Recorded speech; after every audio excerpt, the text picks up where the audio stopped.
Now, mean of the normal distribution. Mean x bar equal mu. This is equal to median.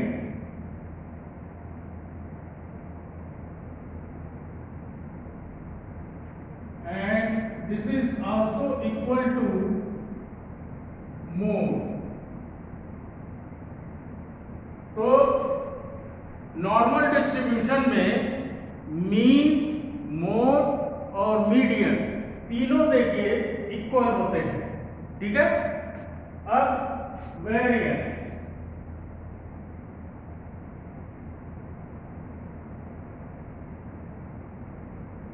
Equal sigma square, therefore standard deviation ये हो जाएगा sigma, ठीक है।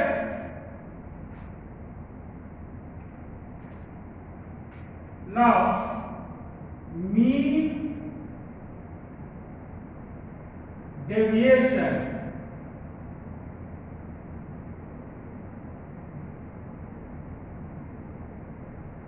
about mean is equal to 4/5 into standard deviation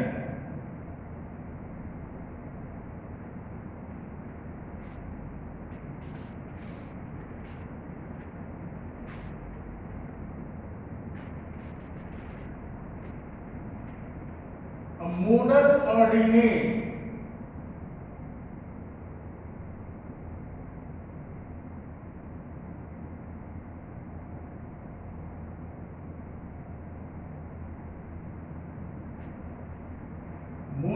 ordinate is 1 upon sigma under root 2 pi.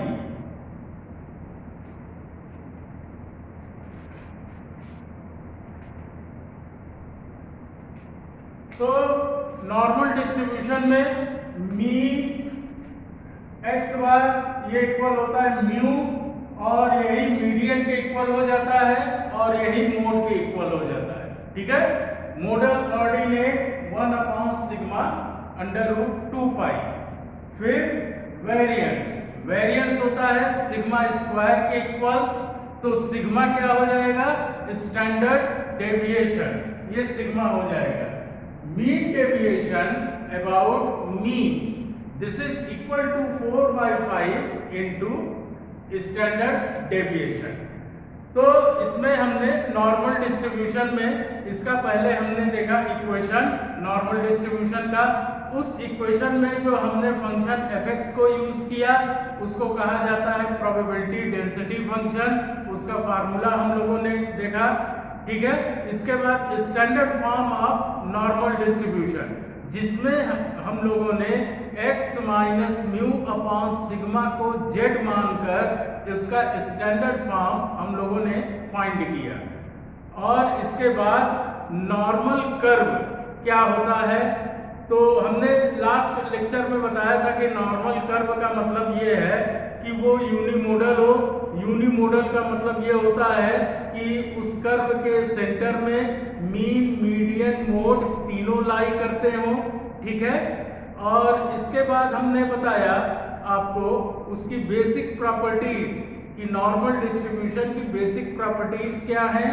फिर हम लोग आए इस पर मीन, मीडियन, मोड, वेरिएंस और mean deviation about mean, model ordinate, ये सब ये नॉर्मल डिस्ट्रीब्यूशन का टॉपिक है और ये लास्ट टॉपिक है। इसमें हम जो आपको नोट्स देंगे तो उस नोट्स में ध्यान रखिएगा कि जिस पर क्रॉस लगा है उसे आपको नहीं पढ़ना है, ठीक है। और जब भी हम इसका क्वेश्चन करते हैं नॉर्मल डिस्ट्रीब्यूशन पे, हमेशा नॉर्मल डिस्ट्रीब्यूशन का मतलब ये होता है कि जो भी कर्व है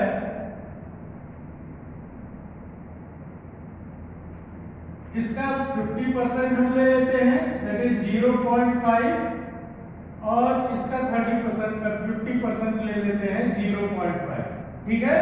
और इसके बाद हम वैल्यूज देखते हैं या इंटरवल देखते हैं कि इंटरवल क्या है।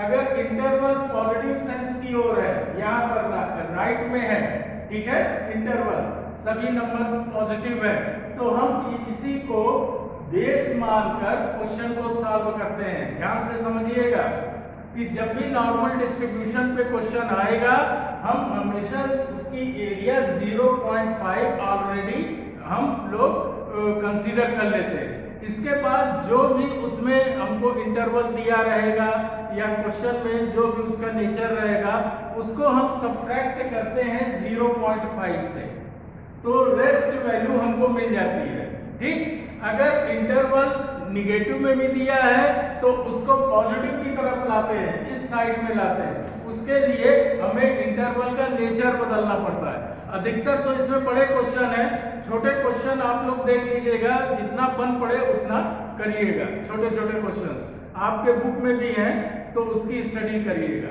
अब एक लास्ट में इंपॉर्टेंट बात, आपको तीनों डिस्ट्रीब्यूशन में, बाइनोमियल, पॉइसन और नॉर्मल में, इन तीनों का एप्लीकेशन जरूर पढ़ लीजिएगा।